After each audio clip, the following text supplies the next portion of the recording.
کتنے لوگ ہیں جو اس بات پہ بول رہے ہیں؟ دیکھنا چاہتا ہوں میں، خاموش پیچھے بیٹھے ہیں کہ اللہ خالق اللہ نہیں، یعنی اس وقت یہاں موجود ہے، اللہ یہاں پر ہے، اور وہ ہے تو ایسا نہیں ہے کہ وہ یہاں بیٹھا ہو، یہاں بیٹھا ہو یا یہاں بیٹھا ہو، ہر جگہ، کوئی جگہ اس کے وجود سے خالی نہیں۔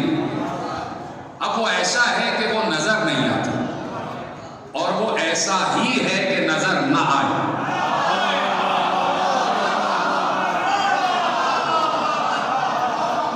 اس کی صفت یہ ہے کہ وہ نظر نہ آئے، تو اب طے یہ پایا کہ جو نظر نہ آئے وہی ہوتا ہے خدا۔ اب نظر تو بہت سی مخلوقات نہیں آ رہی، اس وقت صرف اللہ تھوڑی یہاں موجود ہے، ملائکہ بھی موجود ہے، ملائکہ موجود ہے یا نہیں ہے نا؟ تو ملائکہ موجود ہیں، فرشتے موجود ہیں، اور اگر اس وقت اس ہال میں کوئی 100 کے قریب انسان موجود ہے، 100، تو اس کا مطلب ہے کہ 200 فرشتے موجود ہیں، اس لیے کہ ہر انسان کے ساتھ 2 فرشتے ہیں، ایک ادھر ایک ادھر، تو 200 فرشتے بھی موجود ہیں کہ نہیں؟ سب کے ساتھ ہیں نا فرشتے، یہ بچوں کے ساتھ بھی ہیں، تو 200 فرشتے موجود ہیں، وہ بھی نظر نہیں آ رہے، 200 فرشتے وہ بھی نظر نہیں آ رہے۔ تو اب طے یہ پایا، ابھی ہم نے کہا کہ جو نظر نہ آئے وہ خدا ہے، تو یہیں سے اس بات کی تردید ہو جاتی ہے کہ فرشتے بھی تو نظر نہیں آتے، تو کیا فرشتے نعوذ باللہ خدا ہو جائیں گے؟ نہیں، اس کا مطلب یہ ہے کہ اللہ، بات پہنچ جائے تو مجھے بتائیے، اس کا مطلب یہ ہے کہ اللہ جسے چاہے اپنی کوئی نہ کوئی صفت عطا کر دیتا ہے۔ سلامت رہیں، کتنی آسانی سے ہم نے بات پہنچا دی یہاں تک کہ فرشتے نظر نہیں آتے، اللہ بھی نظر نہیں آتا، تو اب فرشتے اللہ نہیں ہو جائیں گے، فرشتے اب کیا کہلائیں گے کہ فرشتوں کے پاس اللہ کی وہ صفت ہے کہ جو صفت مخصوص ہے اللہ سے، کہ وہ ہے اور نظر نہیں آتا۔ اب اس سے کوئی انکار نہیں کر سکتا، بات ریکارڈ ہو رہی ہے، اس سے کوئی انکار نہیں کر سکتا، جو بات میں نے آپ کے حوالے کر دی کہ فرشتوں کے پاس اللہ کی وہ صفت ہے کہ جو صفت مخصوص ہے اللہ سے، اللہ نظر نہیں آتا، فرشتے بھی نظر نہیں آتے، تو اب اللہ نے فرشتوں کو اپنی صفت سے متصف کر دیا، تو اب اس سے کوئی انکار نہیں کر سکتا کہ فرشتے اللہ کی طرح ہیں لیکن غیب میں ہیں، تو فرشتوں کو غیب میں ماننے والے جب مہدی کی غیبت میں بات آتی ہے تو چپ ہو جاتے ہیں۔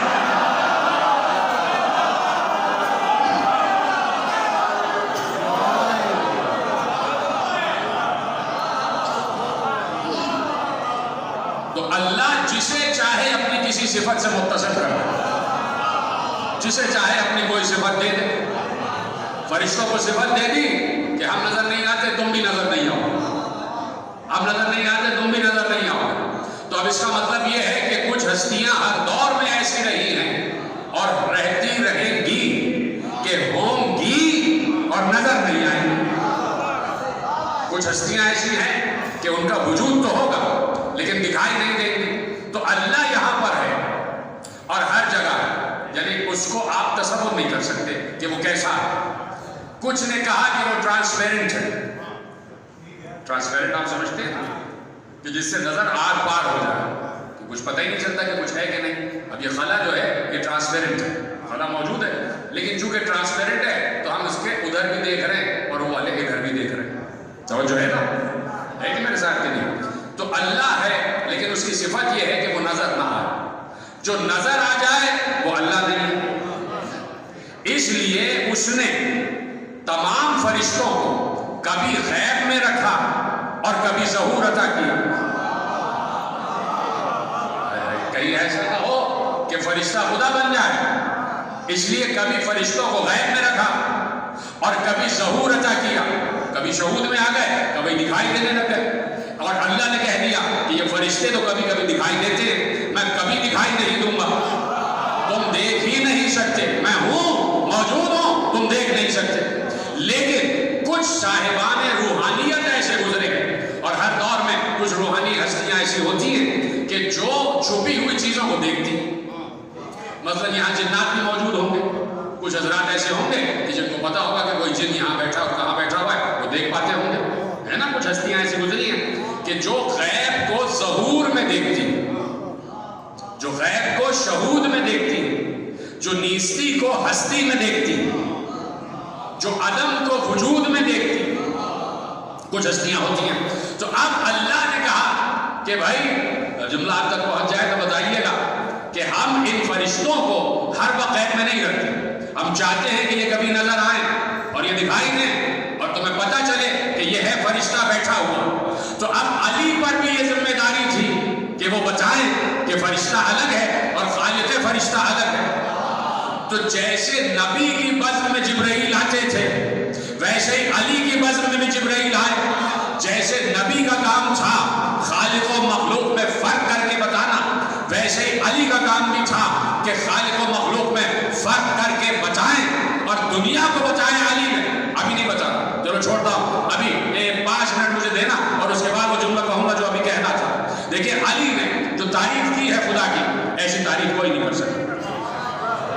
نہج البلاغہ کے خطبے آپ اٹھا کے پڑھیں, ایسی صفت خدا کی کسی نے بیان نہیں کی جو میرے مولا علی نے بیان کی, اور کہہ دیا کہ لا یبلغ مدحتہ القائل ولا یعصی نعماءہ العاد ولا یودی حقہ المجتہد الذی لیس لصفتہ حد محدود الذی لا یدرکہ بعد الہمہ ولا ینالہ غوث الفتن الذی لیس لصفتہ حد محدود ولا نعت موجود ولا وقت معدود ولا حد محدود. کہہ دیا کہ یہ کالا کالا کرنے والے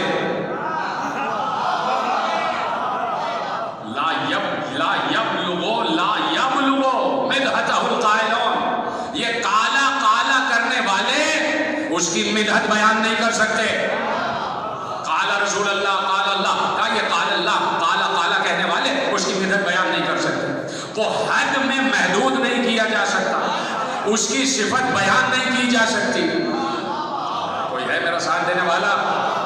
آپ چپ ہو گئے, میں نے جملے پہ آپ کو روکنا ہے اور پھر وہ جملہ جو آپ کے لیے روکا ہوا ہے وہ ادا کرنا ہے. پہلے تو علی کو سمجھیں کہ علی نے صفت خدا کیسے بیان کی, اور علی نے توحید کو سمجھا ہے تو سمجھایا, سمجھا ہے تو سمجھایا.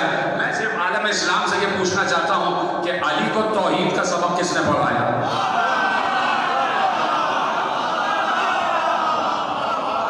وہاں اس وقت کوئی دارالعلوم نہیں تھا. یا تو مکے میں کوئی دارالعلوم دکھاؤ, مکے میں کوئی دارالعلوم دکھاؤ. ہر جگہ دارالعلوم بنے ہوئے ہیں نا, یہ فلانا دارالعلوم, یہ اور دارالعلوم, یہ اور دارالعلوم. دارالعلوم کی ضرورت اسے ہو جس کے پاس شہر علوم نہ ہو.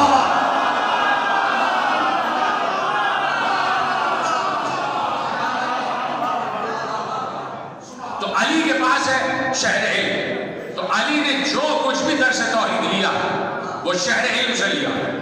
لعاب دہن چوسا ہے تو علی نے اللہ اللہ کیا. تو اب علی کہتے, میں یہاں پہ آپ کو روکنا چاہتا ہوں, علی کا ایک جملہ ہے اور وہ پہلا جو خطبہ توحید ہے اس کا جملہ آپ کے حوالے کرتا ہوں کہ ولا نعت موجود. یہ علی کا جملہ, ولا نعت موجود. توجہ فرما رہے ہیں آپ کہ بھائی اللہ کی اگر جملہ پہنچے, علی کا جملہ ہے میرا نہیں, اللہ کی حمد موجود ہی نہیں ہے. یہ نہیں کہ اس کی حمد ہو ہی نہیں سکتی, یہ الگ بات ہے, یہ تو میں اور آپ کہہ سکتے ہیں کہ اس کی حمد بیان ہی نہیں ہو سکتی. علی کہہ رہے ہیں اس کی حمد ایگزسٹ ہی نہیں کرتی, اس کی حمد وجود ہی نہیں رکھتی. ولا نعت موجود, اس کی حمد ہے ہی نہیں. کیسے سمجھے آپ چپ ہو رہے ہیں؟ اس کی وجہ کیا ہے؟ اس لیے کہ آپ نے سورہ فاتحہ کا پہلا لفظ پڑھا ہوا ہے الحمدللہ رب العالمین. ساری حمد اللہ کے لیے جو عالمین کا پالنے والا. یہ آپ نے سنا میں نا. اور علی کیا کہہ رہے ہیں؟ اس کی حمد ہو ہی نہیں, ہے ہی نہیں, اس کی حمد ہے ہی نہیں. اب یہ جو اللہ نے کہا الحمدللہ رب العالمین, یہ انسانوں کے لیے کہا کہ بھائی جتنی حمد تم آپس میں ایک دوسرے کی کر رہے ہو, کہ آپ کی کیا آنکھیں ہیں, آپ کا کیا چہرہ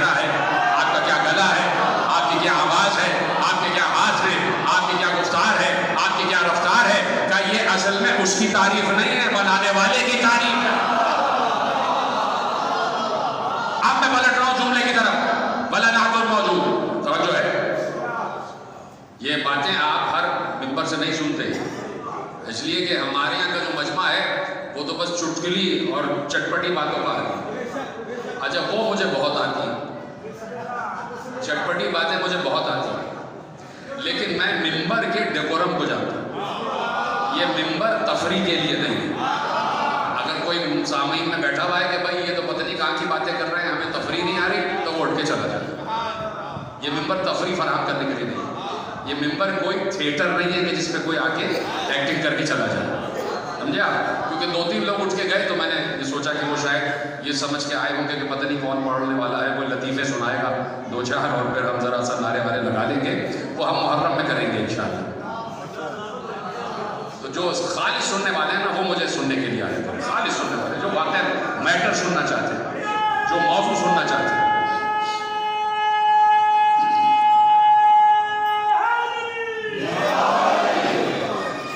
ابھی مجھے محترم نے کہا بھی کہ مولا کا لفظ تو میں وہی پڑھ رہا ہوں، موضوع آپ ہی کا ہے، موضوع یہی ہے، اسی پہ موضوع بنائے جو آپ نے مجھے ابھی موضوع دیا، میں نے اس پہ موضوع بنایا، موضوع وہی ہے جو آپ کا موضوع رہے گا وہ، لیکن ایک دم نہیں بیان کیا جا سکتا۔ اب دیکھیے میں آپ کو کہاں سے موضوع پہ لے کے آؤں، پہلے آپ سمجھیں کہ اللہ کون ہے، اللہ کون ہے، بات چلے گی اللہ سے، اور جو فرما رہے نا، تو علی نے کہا کہ اللہ کی حمد ایکزسٹ ہی نہیں کرتی، اللہ کی حمد کا وجود ہی نہیں ہے، اللہ کی حمد کا وجود ہی نہیں ہے۔ یہ جو میں نے آپ کی تعریف کی، آپ کی دیکھ کے تعریف کی، آپ نے میری تعریف کی، مجھے دیکھ کے تعریف کی، تو میں اور آپ ایک دوسرے کو دیکھ رہے ہیں تو تعریف کر رہے ہیں، جو نظر ہی نہیں آتا اس کی کیسے تعریف کی جائے؟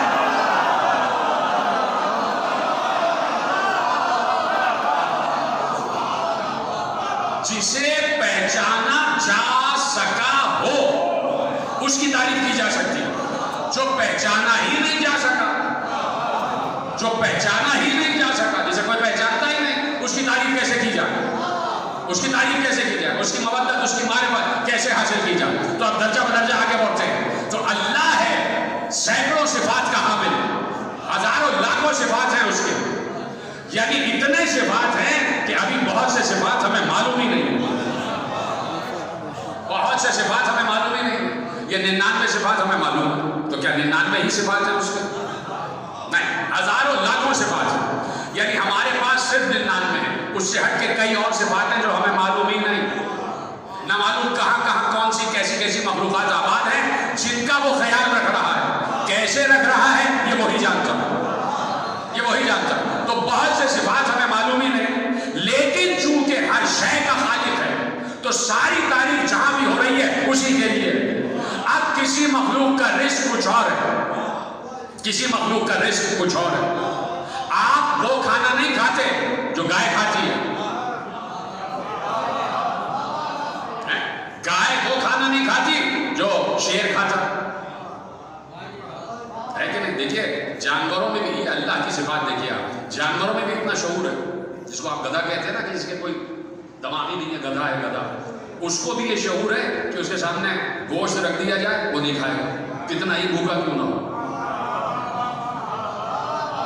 یہ تو انسان ہے، جو آ جائے کھا جاتا ہے، اس کو پتا ہے یہ چیز نقصان ہے، یہ چیز نقصان کرے گی، مگر کھائے چلا جا رہا۔ تو ہم سے زیادہ شعور بعض اوقات جانوروں کو ہوتا ہے، وہ کبھی نقصان دہ چیز نہیں کھاتا۔ تو اب اللہ کی یہ مخلوق ہے، ہر مخلوق کا رزق الگ ہے، کسی مخلوق کا رزق ہے مٹی، کسی مخلوق کا رزق ہے ہوا، کسی مخلوق کا رزق ہے پانی، کسی مخلوق کا رزق ہے غذا، کسی مخلوق کا رزق ہے غلہ، کسی مخلوق کا رزق ہے پتے، کسی مخلوق کا رزق ہے گھاس، کسی مخلوق کا رزق ہے گوشت، کسی مخلوق کا رزق ہے یہ جو برستی ہوئی فوار ہے، جو پانی ہے، یہ اس مخلوق کا رزق ہے۔ اب یہ تو وہ مخلوقات ہیں جنہیں دیکھا ہے، جنہیں نہیں دیکھا ان کا رزق کیا ہے؟ ان کا رزق کیا ہے؟ تو وہ رزق پھیلا ہوا، اور وہ ہر مخلوق کا خالق ہے، ہر مخلوق کا خالق ہے۔ اب جملہ سنیے گا، آپ کے حوالے کر رہا ہوں، ہر مخلوق کا خالق ہے، ہر مخلوق کا مالک ہے، ہر مخلوق کا رازق ہے، وہ ہر مخلوق پر رحیم ہے، وہ ہر مخلوق پر کریم ہے، وہ ہر مخلوق کے لیے ستار ہے، وہ ہر مخلوق کے لیے قہار ہے، وہ ہر مخلوق کے لیے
کہا جاتا ہے مولا،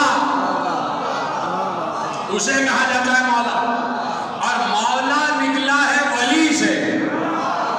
اور جب ولی کی بات آئے تو اللہ کہتا ہے میں ولی لا شریک نہیں ہوں. میں ولی نہیں بولے آپ میں بولتا رہوں گا. اللہ کہتا ہے میں ولی لا شریک نہیں. میں جب ولایت کی منزل پر آ جاؤں تو لا شریک نہیں. جب اللہ ولایت کی منزل پر آتا ہے تو پھر ہر صفت میں جب اس کی ذات کی بات آتی ہے تو وہ ذات میں لا شریک ہے، اس کی ذات میں کوئی شریک نہیں. لیکن جب ولایت کی بات آ جائے تو اللہ کہتا ہے اس ولایت میں لا شریک نہیں، میرا شریک محمد بھی ہے، علی بھی ہے. جب اللہ ولی ہو گیا، جب محمد ولی ہو گئے، جب علی ولی ہو گئے تو اب اسی ولایت کا اعلان غدیر میں کیا کہتے ہوا کہ اللہ ہے مولا. اور اس مولا نے محمد مولا کے ذریعے علی کی مولائیت کا اعلان کیا. تو اب جہاں تین مولا جمع ہو جائیں تو اب کسی مولا کے لیے بھی کہہ دو، کسی مولا کے لیے بھی کہہ دو، یا تو اللہ کے لیے کہہ دو کہ رحمان ہے، یا محمد کے لیے کہہ دو، یا علی کے لیے کہہ دو.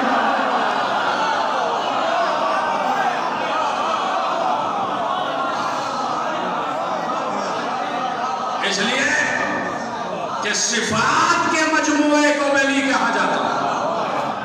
صفات کے مجموعے کو ولی کہا جاتا ہے.